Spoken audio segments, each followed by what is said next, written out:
क्या केंद्र की मोदी सरकार को इस मामले पर जो घेरने की विपक्ष की ये नीति रही है वो कारगर साबित होगी?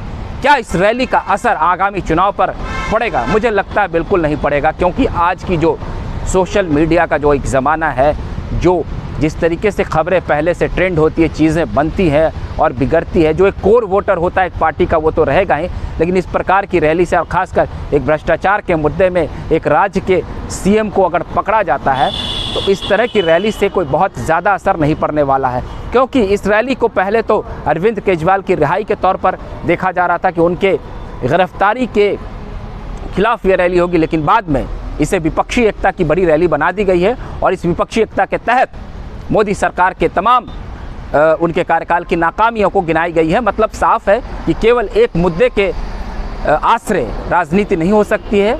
मोदी सरकार की कई और जो विफलताएं हैं, मोदी सरकार की कई और नाकामियाँ हैं, उसको भी विपक्ष ने यहाँ पर बखूबी रखा है।